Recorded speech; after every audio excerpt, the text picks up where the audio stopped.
Everyone, আমি Aishi and welcome to my new mini blog. তো finally আমি রেডি হয়ে ভেন্যুতে চলে গেছি। আর এটা হচ্ছে আমার দিদির বৃদ্ধির লুক, ভীষণ মিষ্টি লাগছিল। তো আমি যাওয়ার একটু পরেই বৃদ্ধির যে রিচুয়ালস হয় সেগুলো শুরু হয়ে গেছিলো। তো বৃদ্ধির অনুষ্ঠানটা খুব সকাল সকাল হয়েছিল, যার জন্য সেরকম গেস্ট তখনও আসেনি।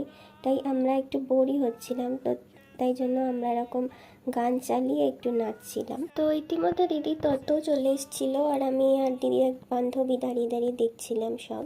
তো দিদি বৃদ্ধির রিচুয়ালসটা শেষ হতেই ও আশীর্বাদের জন্য বসে পড়েছিল। দিদির শ্বশুরবাড়ি থেকে যারা এসছিলেন ওনারা ওকে আশীর্বাদ করছিলেন। তারপর গায়ে হলুদের রিচুয়াল শুরু হয়ে গেছিলো। এখানে মামাসিরা সবাই হলুদ কুটছিল। একটা জিনিস লক্ষ্য করেছো কিনা জানি না, আমরা কিন্তু সবাই পিঙ্ক কালারের শাড়ি পরেছিলাম। ওই টিপিক্যাল গায়ে হলুদের হলুদ শাড়ি পরিনি, কারণ আমাদের মনে হচ্ছিল যে ব্রাইডের যে হলুদ শাড়ির রঙটা সেটা আরও ফুটে উঠবে যদি আশেপাশের বাকিরা অন্য কালারের কিছু পরে। তো এখানে দিদি গায়ে হলুদের জন্য রেডি হয়ে চলে এসছে, ওর কিছু ফটোশ্যুট হচ্ছিল তখন, ওই জন্য আমরা সবাই সাইডে দাঁড়িয়েছিলাম। তো তারপর গায়ে হলুদ শুরু হয়ে গেছিলো। প্রথমে বড় মাসি ভালো করে যা যা রিচুয়ালস ছিল সেগুলো করছিল। তারপর একে একে দিদির কাকিমা, আমার মা, মেজো মাসি সবাই একটু একটু করে হলুদ লাগাচ্ছিল।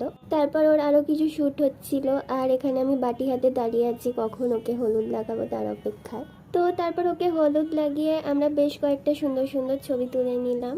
তো তারপর আমাদের কিছু গ্রুপ ফটোশ্যুট হচ্ছিল। আর এই ফুল ছোড়ার যে টেকটা, এটা যে আমাদের কত বার করতে হয়েছে তার কোনো ঠিক নেই। তো ফাইনালি অনেক চেষ্টার পর একটা টেক ঠিকঠাক হয়েছিল।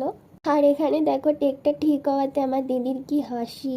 তো আজকের জন্য এইটুকুই। নেক্সট পার্টটা আমি খুব শিগগিরই শেয়ার করব, অবশ্যই দেখবে।